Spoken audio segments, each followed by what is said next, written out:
ان صوفیہ کی حدیث مبارکہ وغیرہ میں گفتگو۔ عبداللہ بن احمد بن حنبل بیان کرتے ہیں، ابو تراب نقشبی میرے ابا جان کے پاس آئے۔ میرے ابا جان فرمانے لگے، فلاں راوی ضعیف ہے اور فلاں راوی ثقہ ہے۔ ابو تراب بولے، اے شیخ، علماء کرام کی غیبت مت کرو۔ میرے والد محترم نے ان کی طرف دیکھا اور بولے، تیری بربادی ہو، یہ تو خیر خواہی ہے، یہ غیبت تو نہیں ہے۔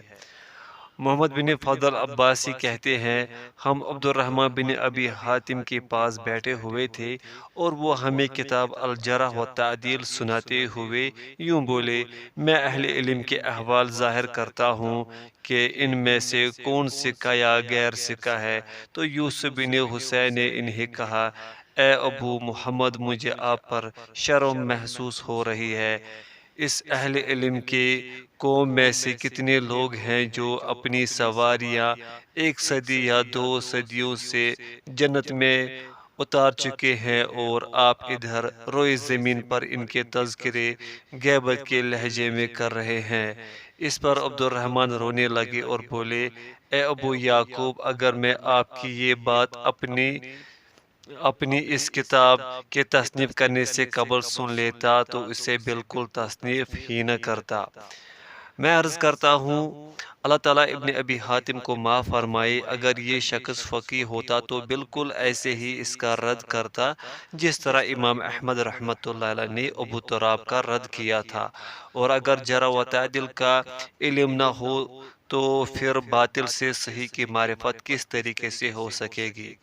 پھر ان لوگوں کا جنت میں چلے جانا اس امر سے مانع تو نہیں ہے کہ ہم ان میں موجود باتوں کا تذکرہ نہ کریں۔ اس بیان کو غیبت کا نام دینا بری بات ہے۔ پھر جو شخص جرح و تعدل کو نہ جانتا ہو وہ کس طرح صحیح اور غلط کو پہچان سکتا ہے؟ ابو العباس بن عطا کہتے ہیں، جو آدمی اللہ تعالیٰ کو پہچانتا ہے وہ اپنی ضرورتوں اور حاجات کو اس کے حضور پیش کرنے سے رکا رہتا ہے، کیونکہ وہ جانتا ہے کہ وہ باری تعالیٰ اس کے تمام احوال سے باخبر ہے۔ میں عرض کرتا ہوں، یہ تو سوال اور دعا کا دروازہ بند کرنے کے مترادف ہے اور یہ علم سے جاہل ہونے کی دلیل ہے۔ ابو بکر صوفی کہتے ہیں، میں نے شبلی سے سنا کہ ان سے کسی نوجوان نے سوال کیا، اے ابو بکر، شبلی آپ کیوں کہتے ہیں اللہ اور آپ یہ کیوں نہیں کہتے لا الہ الا اللہ؟ تو شبلی نے یہ جواب دیا تھا، میں نفی کے بعد اس بات کی طرف متوجہ ہونے سے حیا محسوس کرتا ہوں۔ اس نوجوان نے کہا، مجھے اس سے زیادہ مضبوط دلیل چاہیے، تو وہ بولے، مجھے اس چیز کا ڈر ہے کہ میں کہیں کلمہ انکار ہی پر نہ پکڑ لیا جاؤں اور میں کلمہ اقرار تک رسائی بھی نہ پا سکوں۔ اس علمی باریکی بینی کو دیکھو، کیونکہ رسول اللہ صلی اللہ علیہ وسلم تو لا الہ الا اللہ کہنے کا حکم دیتے ہیں اور اس کی ترغیب فرما رہے ہیں۔ صحیحین میں یہ روایت موجود ہے کہ رسول اللہ صلی اللہ علیہ وسلم ہر نماز کے بعد یہ دعا یہ پڑھا کرتے تھے، لا الہ الا اللہ وحدہ لا شریک لہ، اور آپ جب قیام اللیل کے لیے کھڑے ہوتے تو یوں فرماتے، لا الہ الا انت، تیرے سوا کوئی معبود برحق نہیں ہے۔ اور آپ صلی اللہ علیہ وسلم نے لا الہ الا اللہ کہنے والے کا بڑا ثواب بیان فرمایا ہے۔ شریعت پر اس پیش قدمی اور زیادتی اور جسے رسول اللہ صلی اللہ علیہ وسلم نے پسند نہیں فرمایا اسے پسند کرنے پر غور فرماؤ۔ فقی ابو القاسم عبد الرحیم بن جعفر صرافی کا بیان ہے، میں شیراز میں شہر کے قاضی ابو سعید بشر بن حسن داؤدی کے پاس تھا۔ ان کے پاس ایک صوفی اور صوفیہ کو لایا گیا، جبکہ اس شہر میں صوفیہ کا معاملہ انتہائی بڑا ہوا تھا، حتیٰ کہ ان کی تعداد ہزاروں تک بیان کی جاتی ہے۔ صوفیہ نے قاضی صاحب سے اپنے خاوند کے خلاف مدد مانگی۔ جس وقت دونوں حاضر ہوئے تو وہ خاتون بولی، اے قاضی صاحب، میرا یہ شوہر مجھے طلاق دینا چاہتا ہے، حالانکہ اسے یہ حق نہیں ہے۔ اگر ہو سکے تو آپ اپنا حق استعمال کرتے ہوئے اسے روکے۔ راوی کہتا ہے قاضی ابو سعید یہ سن کر تعجب کرنے لگے اور صوفیہ کے مذہب پر انتہائی برہم اور غضبناک ہوئے اور اس عورت سے کہنے لگے، وہ کس طرح؟ تجھے تو اس کا طلاق کے معاملے میں کسی چیز کا حق ہی نہیں ہے۔ وہ بولی، کیونکہ اس نے میرے ساتھ شادی کی تھی اور اس کا مطلب میرے ساتھ قائم تھا۔ اب یہ کہہ رہا ہے کہ اس کا مطلب مجھ سے پورا ہو چکا ہے، جبکہ میرا مطلب ابھی تک اس سے قائم ہے، وہ ختم نہیں ہوا۔ لہذا اس پر واجب و لازم ہے کہ اس حال تک میرے ساتھ چلے حتیٰ کہ اس سے میرا مطلب بھی پورا ہو جائے، جس طرح اس کا مطلب مجھ سے پورا ہو چکا ہے۔ ابو سعید نے مجھ سے کہا، اس فقہ کے بارے میں آپ کا کیا خیال ہے؟ پھر انہوں نے دونوں کے درمیان صلح کروا دی اور وہ دونوں بغیر طلاق کے چلے گئے۔ ابو حامد توسی نے اپنی کتاب الاحیاء میں ذکر کیا ہے کہ صوفیہ میں سے ایک نے کہا، ربوبیت کا ایک راز ہے، اگر وہ ظاہر ہو جائے تو نبوت باطل ہو جائے۔ نبوت کا بھی ایک راز ہے، اگر وہ عیاں ہو جائے تو علم باطل ہو جائے۔ اللہ تعالیٰ کو جاننے والے علماء کا بھی ایک راز ہے، اگر وہ اسے ظاہر کر دے تو احکام باطل ہو جائے۔ میں عرض کرتا ہوں، اے میرے بھائیو، اس انتہائی کبھی اول فول اور بکواس کی طرف دیکھو اور ان کی شریعت پر، اس زبان درازی پر غور کرو کہ شرع کی ظاہر کو باطن کے برعکس باور کرواتے ہیں۔ ابو حامد نے کہا، کسی صوفی کا ایک چھوٹا بچہ گم ہو گیا۔ اسے کہا گیا، آپ اللہ تعالیٰ سے دعا کریں کہ اللہ اسے آپ کو واپس لوٹا دے۔ صوفی بولا، اللہ تعالیٰ کے فیصلہ کردہ امور پر میرا اعتراض اور نکتہ چینی کرنا مجھ پر میرے صاحبزادے کے جانے سے بھی زیادہ گرا ہے۔ میں کہتا ہوں، ابو حامد پر مجھے تعجب ہو رہا ہے کہ کس طرح ایسی باتوں کو اچھا سمجھتے اور ان کے قائلین پر اظہار رضامندی کرتے ہوئے انہیں نقل کر رہے ہیں، حالانکہ وہ بخوبی سمجھتے ہیں کہ دعا اور سوال کرنا نکتہ چینی اور اعتراض نہیں ہے۔ یہ چند نمونے ہیں ان لوگوں کے کلام اور فقہ کے جو ان کے علم، سوء فہم اور کثرت خطا پر ہمیں آگاہی دے رہے ہیں۔ فصل، صوفیانہ نعرے اور دعوے۔ علم، خوف، کثر نفسی اور لمبی خاموشی کا باعث بنتا ہے۔ جب آپ علماء سلف کا جائزہ لیں گے تو آپ ان پر خوف کو غالب دیکھیں گے۔ ایسے دعوے ان سے دور ہی ہوں گے، جس طرح کہ سیدنا عمر رضی اللہ عنہ نے بوقت مرگ فرمایا تھا، عمر کے لیے ویل ہے اگر اسے معاف نہ کیا گیا۔ سیدنا عبداللہ بن مسعود رضی اللہ عنہ نے فرمایا تھا، کاش کہ میں مر جانے کے بعد دوبارہ زندہ نہ کیا جاؤں۔ سیدہ عائشہ رضی اللہ عنہ نے فرمایا تھا، کاش کہ میں بولی بصری بن جاتی۔ صحیح البخاری۔ سفیان ثوری نے حماد بن سلمہ کو اپنی موت سے قبل کہا، کیا آپ کو امید ہے کہ مجھ جیسے کو معافی مل جائے گی؟ ان بزرگوں سے اس طرح کی باتیں ان کے اللہ تعالیٰ کی معرفت و علم کی قوت کی بنا پر صادر ہوتی ہے، اور ایسی قوت علمی خوف و خشیت لاتی ہے جس طرح کہ اللہ عز و جل نے فرمایا ہے، انما یخشی اللہ من عبادہ العلماء، سورہ فاتر۔ اللہ سے اس کے وہی بندے ڈرتے ہیں جو علم رکھتے ہیں، اور نبی کریم صلی اللہ علیہ وسلم نے فرمایا، میں تم سب سے زیادہ اللہ تعالیٰ کی معرفت رکھتا ہوں اور تم سب سے بڑھ کر اس سے ڈرنے والا ہوں۔ صحیح بخاری و مسلم۔ چونکہ صوفیہ کی قوم علم سے دور ہی ہوتی گئی، انہوں نے اپنے اعمال کو ملاحظہ کیا تو اتفاقاً ان میں سے بعض سے جو کرامات سے مشابہ لطیف چیزیں رونما ہو گئی، تو انہوں نے بلا تکلف بلند بانگ دعوے شروع کر دیے۔ ابو یزید بسطامی کہتے ہیں، میں پسند کرتا ہوں کہ قیامت قائم ہو جائے اور میں اپنا خیمہ دوزخ کی پشت پر نصب کر لوں۔ کسی آدمی نے دریافت کیا، اے ابو یزید وہ کس لیے؟ تو بولے کیونکہ مجھے یقین ہے کہ جب جہنم مجھے دیکھے گی تو ٹھنڈی ہو جائے گی اور بجھ جائے گی تو میں مخلوق کے لیے رحمت بن جاؤں گا۔ یہ کلام انتہائی کبھی اقوال میں سے ہے، کیونکہ یہ قول اللہ تعالیٰ کے اس دوزخ اور آگ کو حقیر بنانے پر مشتمل ہے، جسے اللہ عز و جل نے بہت عظیم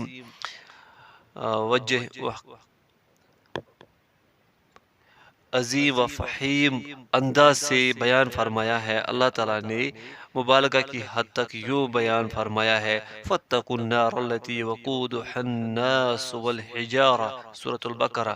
تو اس آگ سے بچو جس کا ایندھن انسان اور پتھر ہے، اور یوں فرمایا ہے، اِذَا رَأَتْهُم مِّن مَّكَانٍ بَعِيدٍ سَمِعُوا لَهَا تَغَيُّظًا وَزَفِيرًا سورۃ الفرقان۔ جب وہ انہیں دور سے دیکھیں گی تو یہ اس کا غصے سے جھنجھلانا اور چلانا سنیں گے۔ ان کے علاوہ اور بھی آیات ہے۔ سیدنا ابو ہریرہ رضی اللہ عنہ کا بیان ہے، رسول اللہ صلی اللہ علیہ وسلم نے فرمایا، بلا شبہ تمہاری یہ آگ جسے بنو آدم جلاتے ہیں، جہنم کی حرارت کے 70 حصوں میں سے فقط ایک حصہ ہے۔ صحابہ کرام رضی اللہ عنہم اجمعین نے کہا، اللہ کی قسم اے اللہ کے رسول، اگر دنیا کی آگ ہوتی تو بلا شبہ یہی کافی تھی۔ تو آپ نے فرمایا، وہ تو اس سے 69 درجے زیادہ ہے، اور سارے کے سارے درجے ہی اس حرارت کی طرح ہوں گی۔ صحیحین میں اسے روایت کیا گیا ہے۔ امام مسلم کی افرادیات میں سیدنا ابن مسعود رضی اللہ عنہ کی ایک روایت یوں ہے، نبی اکرم صلی اللہ علیہ وسلم سے روایت بیان کرتے ہیں، اس روز جہنم کو ایسے حال میں لایا جائے گا کہ اس کی 70,000 لگامیں ہوں گی، اور ہر لگام کے ساتھ 70,000 فرشتے ہوں گے جو اسے کھینچ رہے ہوں گے۔ سیدنا عمر بن خطاب رضی اللہ عنہ سے بیان کیا جاتا ہے، آپ نے کہا، اے کعب ہمیں ڈرائیے، تو وہ بولے، اے امیر المؤمنین، ایک آدمی کے اعمال کی طرح عمل کرے۔ اگر آپ قیامت کے دن 70 انبیاء کے اعمال لے کر بھی حاضر ہوں گے، تب بھی آپ اپنے اعمال کو حقیر ہی جانیں گے جتنے کہ آپ دیکھ رہے ہوں گے۔ سیدنا عمر رضی اللہ عنہ نے کچھ دیر تک اپنے سر کو جھکائے رکھا، پھر کچھ افاقہ ہوا، کہنے لگے، اے کعب کچھ اور زیادہ۔ میں نے عرض کی، اے امیر المؤمنین، اگر مشرق کی طرف سے ایک بیل کے نتھنے کے برابر جہنم کا ایک سوراخ کھول دیا جائے اور کوئی آدمی مغرب میں ہو تو اس کا دماغ کھول کر اس کی حرارت کی شدت سے بہنے لگ جائے گا۔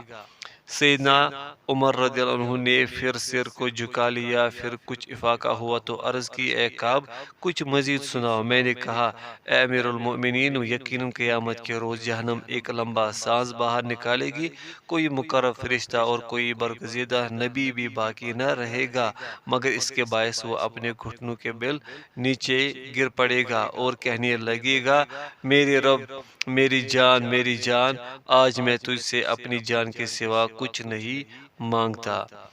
اس کی سند ضعیف ہے، علی بن زیاد بن جدعان ضعیف راوی ہے۔ عبداللہ بن رواحہ رضی اللہ عنہ ایک روز رو رہے تھے، تو آپ کی زوجہ محترمہ نے پوچھا، آپ کو کیا ہوا کہ رو رہے ہو؟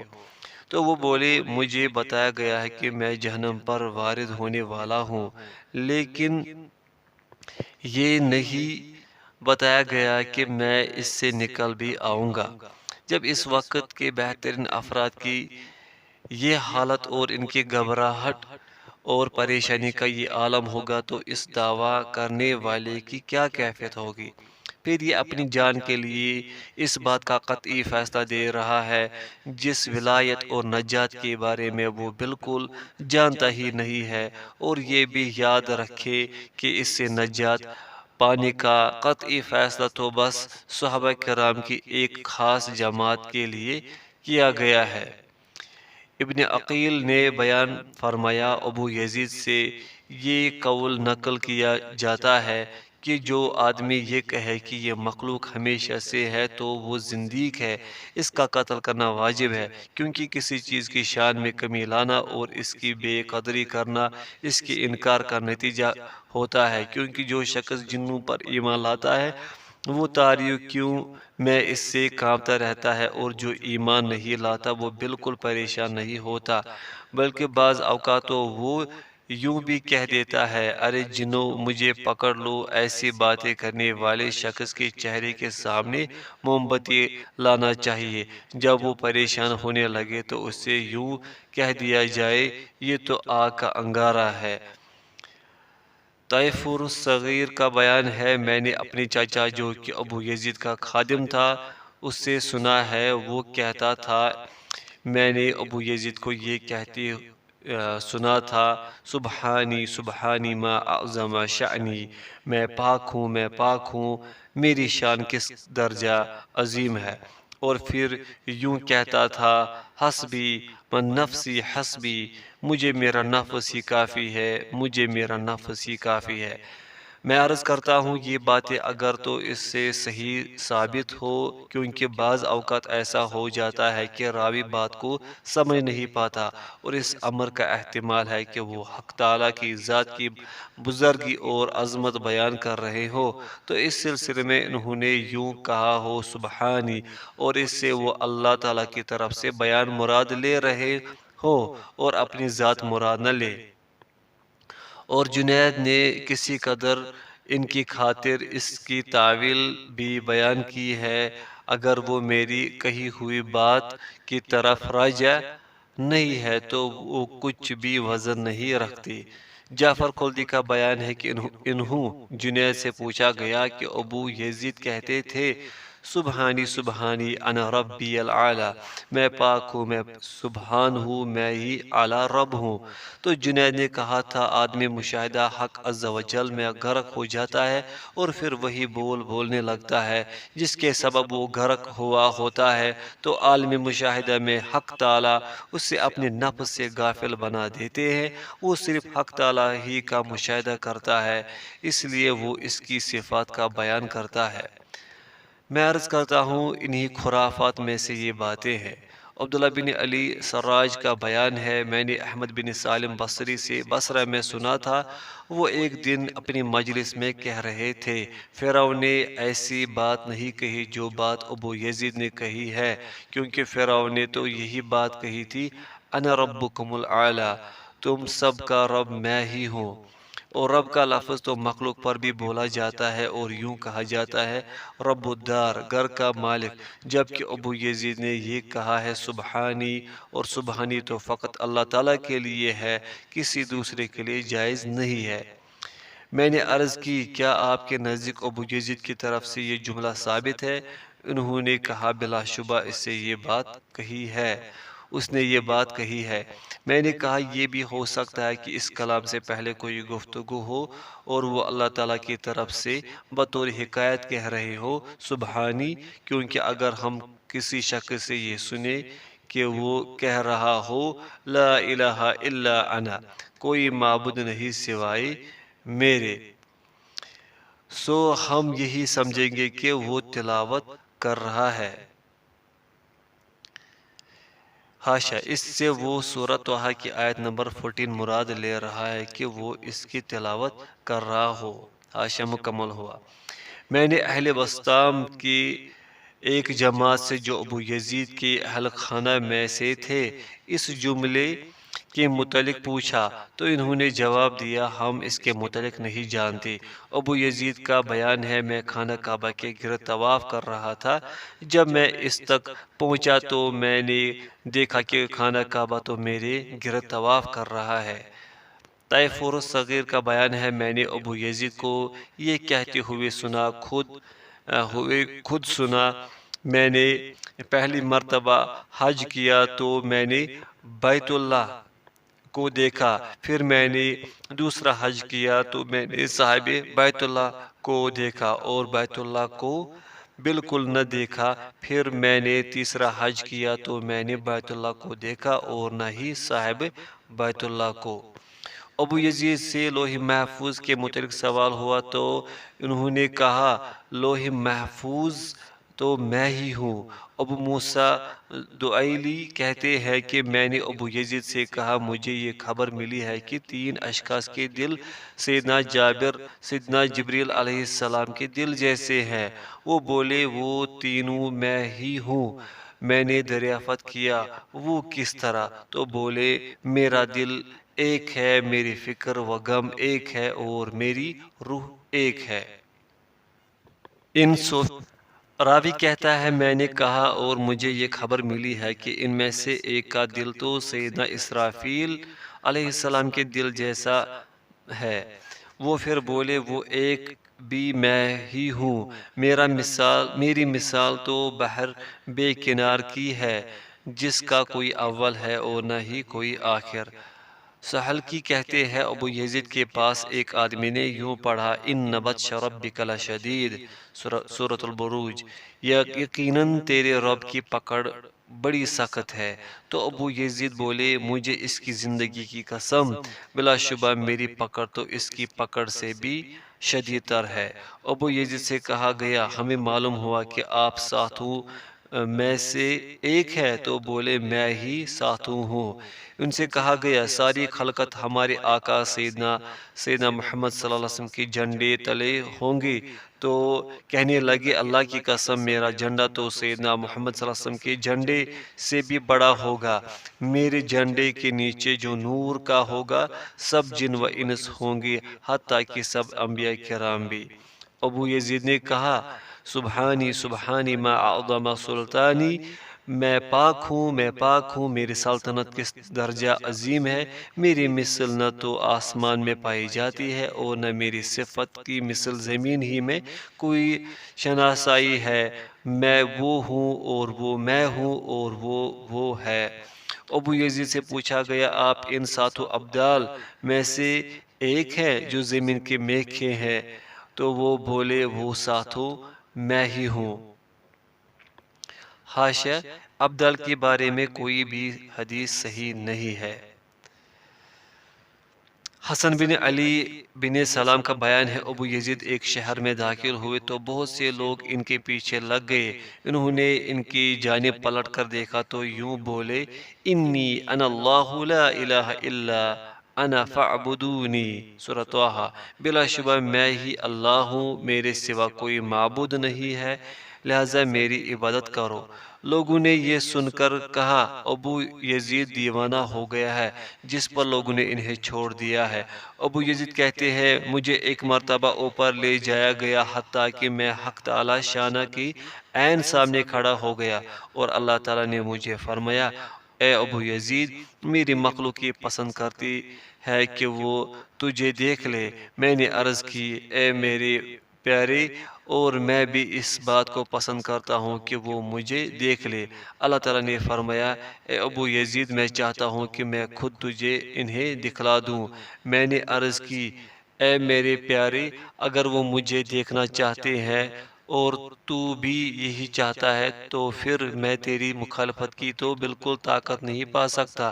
مجھے اپنی وحدانیت کے قریب کر لے اور مجھے اپنی ربانیت کا لباس زیب تن کروا دے اور مجھے اپنی احدیت کے مقام پر بلند فرما دے، حتیٰ کہ جب مجھے تیری مخلوق دیکھے تو یہی کہے ہم نے تجھے دیکھ لیا ہے اور وہ تو ہی ہو اور میں بالکل وہاں نہ ہوں۔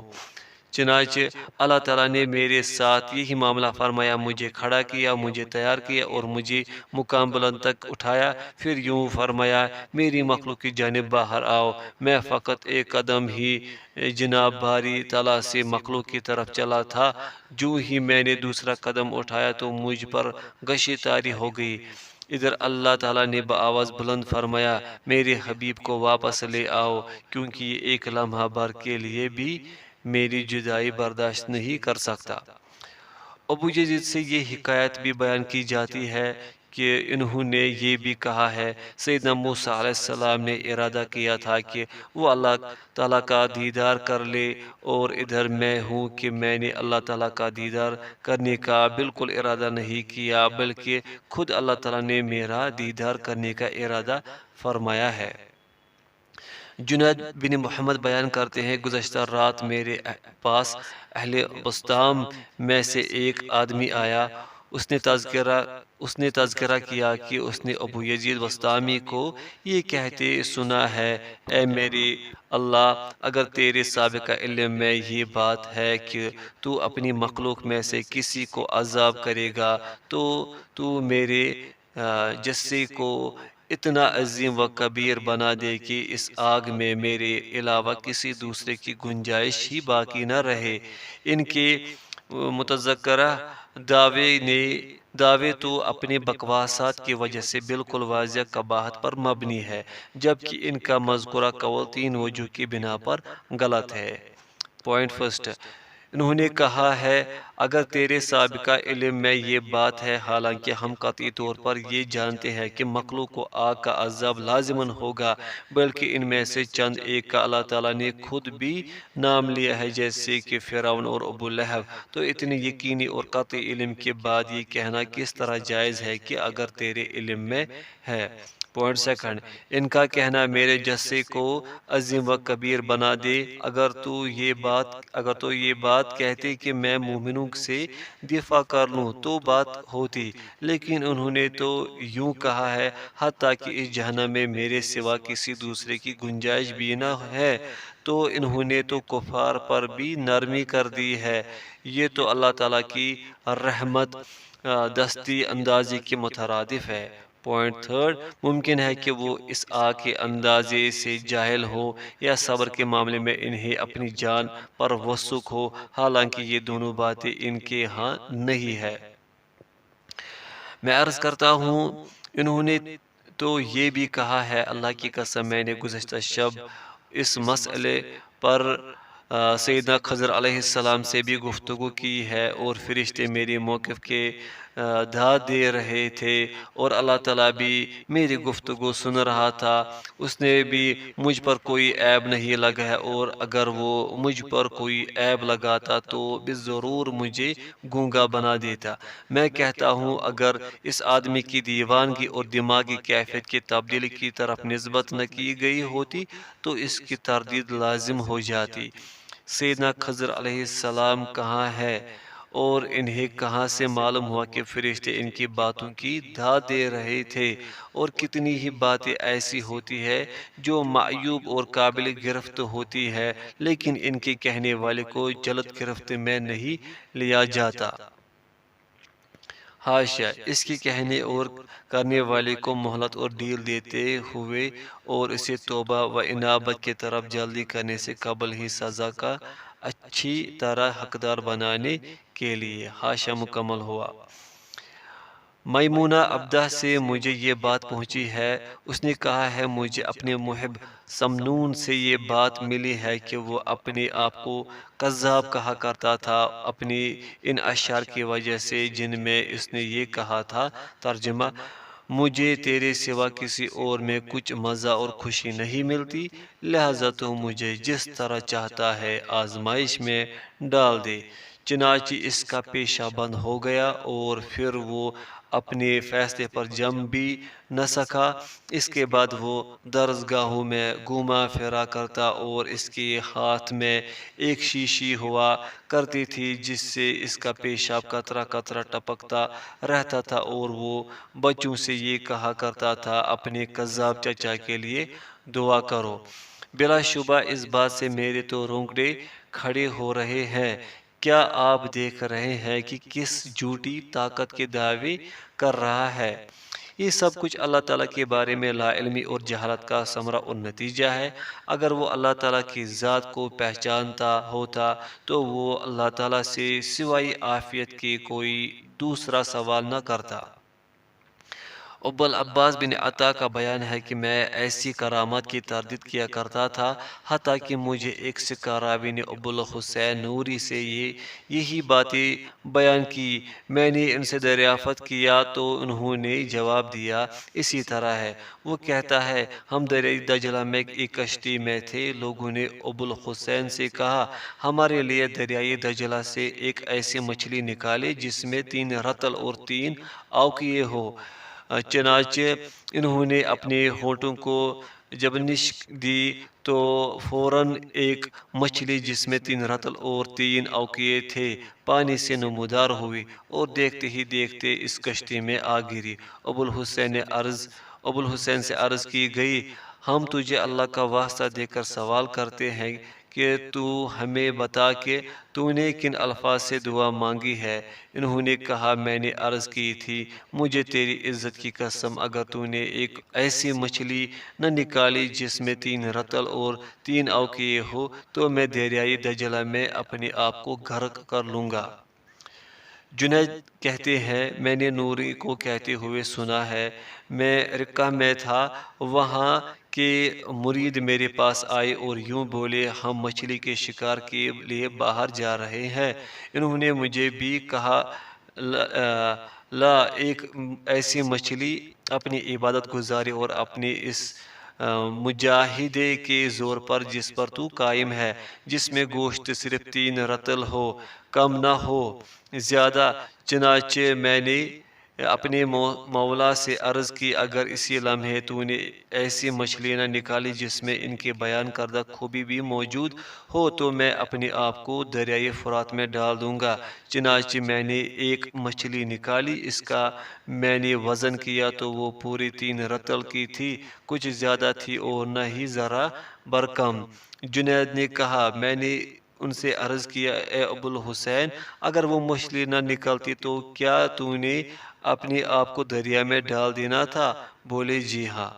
ابو یعقوب خزات کہتے ہیں مجھے ابو الحسین نوری نے کہا ان کرامات کے متعلق میرے دل میں کچھ شبہ اور اعتراض تھا، چنانچہ میں نے بچوں سے ایک نرسل لیا اور پھر میں 2 کشتیوں کے درمیان میں کھڑا ہو گیا اور میں نے یوں کہا اے پروردگار تیری عزت کی قسم اگر تو نے ایسی مچھلی نہ نکالی جو 3 رتل کی ہو، اس سے کم ہو اور نہ اس سے زیادہ تو میں کوئی چیز نہیں کھاؤں گا۔ کہتے ہیں یہ خبر جنید تک پہنچی تو انہوں نے کہا اس کا حکم یہی ہے کہ تو اس کے لیے کوئی ناگ نکال دے جو اس سے ڈس لے۔ ابو سعید خراز بیان کرتے ہیں میں سب سے بڑا گناہ اس کی معرفت ہی ہے۔ اس جملے کو اگر اس معنی پر محمول کیا جائے کہ میں نے اس کی معرفت حاصل کی ہے لیکن اس کے تقاضوں کے مطابق عمل نہیں کر سکا تو میرا گناہ عظیم بن گیا ہے۔ جس طرح کی اس آدمی کا جرم عظیم ہوتا ہے جو جانتا پہچانتا ہے اور باوجود اس کی نافرمانی کرتا ہے، بصورت دیگر یہ جملہ نہایت قبیح ہے۔ شبلی کہتے ہیں مجھے مخلوق تو تجھ سے تیری نعمتوں کے سبب محبت رکھتی ہے جبکہ میں تیری بلاؤں کے سبب تجھ سے محبت رکھتا ہوں۔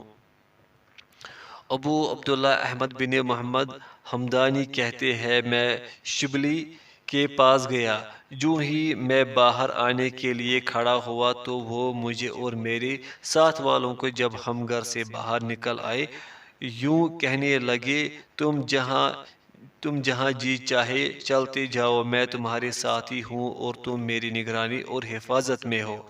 منصور بن عبداللہ کہتے ہیں شبلی کی مرض الموت میں ایک قوم ان کے پاس آئی اور یوں کہنے لگے اے ابو بکر آپ اپنے آپ کو کیسا پاتے ہیں؟ تو انہوں نے یہ اشعار پڑھے۔ ترجمہ اس کی محبت کے بادشاہ نے کہا ہے میں رشوتوں کو قبول نہیں کرتا۔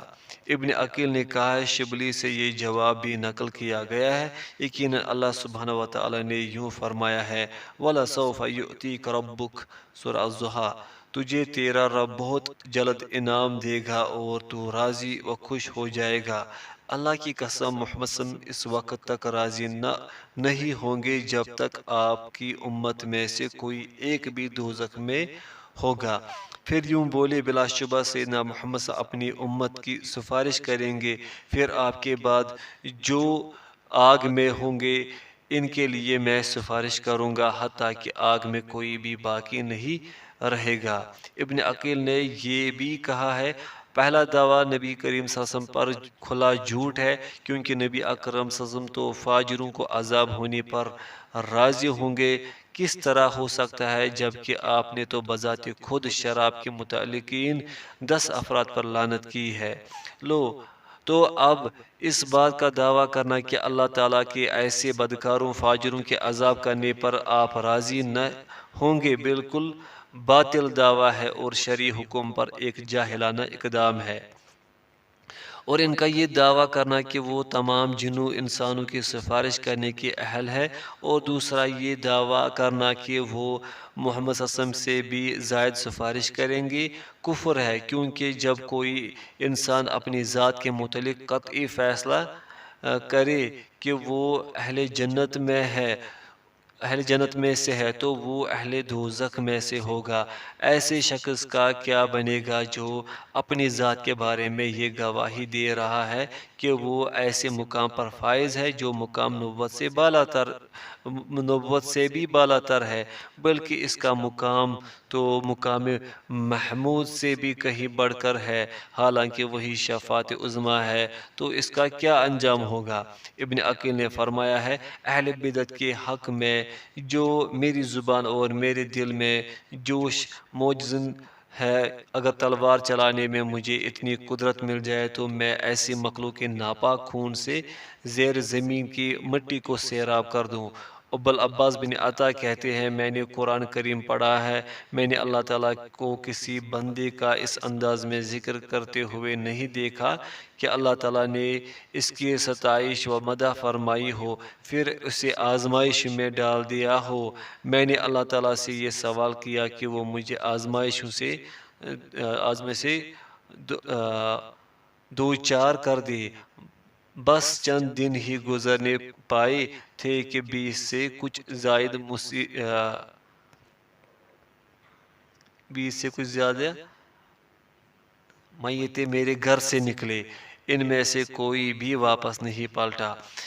مزید کہتے ہیں کہ ان کا مال ختم ہو گیا، ان کی عقل جاتی رہی، ان کی بیوی بچے مر گئے، تقریباً عرصہ 7 سال یا اس کے برابر اسی غلبہ میں گرفتار رہے۔ اس غلبے سے صحت یاب ہونے کے بعد جو انہوں نے پہلا بول بولا وہ یہ تھا، ترجمہ مجھے یہ کہنے کا حق پہنچتا ہے کہ تو نے مجھے بہت زیادہ ظالمانہ مسائب میں مبتلا کیا ہے، میرا بوجھ تیری محبت ہے اور میرا صبر بلا شبہ قابل تعجب ہے۔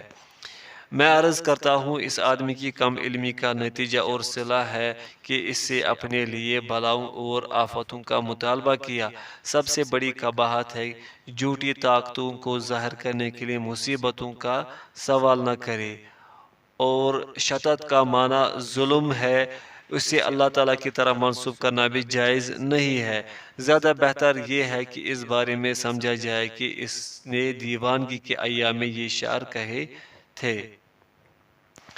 محمد بن حسین سلامی کہتے ہیں میں نے ابو الحسن علی بن ابراہیم حصری کو کہتے ہوئے سنا، مجھے اور میری آزمائش اور مصیبتوں کو کھلا چھوڑ دو، کیا تم اس آدم علیہ السلام کی اولاد نہیں ہو جسے اللہ تعالیٰ نے اپنی دست مبارک سے تخلیق فرمایا، اس میں اپنی طرف سے روح پھونکی اور اس کے سامنے ملائکہ کو سجدہ ریز کیا اور اسے اپنا حکم دیا جس کی اس نے خلاف ورزی کی، تو جب تیل والے برتن میں اول ہی تلچٹ ہوگی تو اس کے آخر کا کیا کہنا۔ مزید کہتے ہیں حصری نے یہ بھی کہا ہے ایک عرصہ تک میں جب تلاوت قرآن کرنے لگتا تو شیطان سے پناہ نہیں مانگتا تھا، بلکہ میں یوں کہا کرتا تھا کون ہے شیطان جو کلام حق کی تلاوت کے وقت حاضر ہو جائے۔ یہ تو واضح طور پر اللہ عز و جل کے حکم کی خلاف ورزی ہے، کیونکہ اس نے تو فرمایا ہے فَإِذَا قَرَأْتَ الْقُرْآنَ فَاسْتَعِذْ بِاللَّهِ مِنَ الشَّيْطَانِ الرَّجِيمِ سورۃ النحل۔ قرآن پڑھنے کے وقت مردود شیطان سے اللہ کی پناہ طلب کرو۔ ابو العباس احمد بن محمد دینوری کا بیان ہے، ان لوگوں نے تصوف کے ارکان کو توڑ ڈالا، اس کے راستوں کو خراب کر دیا، اس کے معنی و مطالب کو بدل ڈالا، اور انہوں نے اس کے خود ساختہ نئے نئے نام تجویز کر لیے۔ انہوں نے طبع کا نام زیادتی اور بے ادبی کا نام اخلاق، حق سے باہر نکلنے کا نام صوفیانہ نعرہ، مذموم اشیاء سے حصول لذت کو طیب و خوشگوار، سوئی خلق اور بد اخلاقی کو شان و شوکت، بخل کو باہمتی و جواں مردی، خواہشات کی پیروی کرنے کو آزمائش، دنیا کی طرف رجوع کرنے کو وصل حق، بھیک مانگنے کو عمل اور بد زبانی کو ملامت کا نام دے رکھا ہے۔ ابن عقیل نے فرمایا، صوفیہ نے حرام کاموں کی ایسی عبارتوں سے تعبیریں کر رکھی ہے کہ اپنے مخصوص معنی مراد لینے کے لیے انہوں نے ان کے نام ہی تبدیل کر رکھے ہیں۔ انہوں نے لہو و لعب اور گانوں پر اکٹھا ہونے کا نام اوقات رکھا ہے، بے ریش نوخیز لڑکوں کے لیے شب جوان کا نام معشوقہ کے لیے، اخت بہن کا نام محبت کرنے والے کے لیے، مریدہ ارادت مند خاتون کا نام رقص و سرور اور طرب انگیز کیفیات کے لیے وجد کا نام، اور فضول اور بیکار افعال سر انجام دینے والی جگہ کو رباط خلوت خانہ کا نام دیا ہوا ہے۔ ناموں کی اس تبدیلی سے وہ اشیاء اور افعال حلال تو نہیں ہو سکتے۔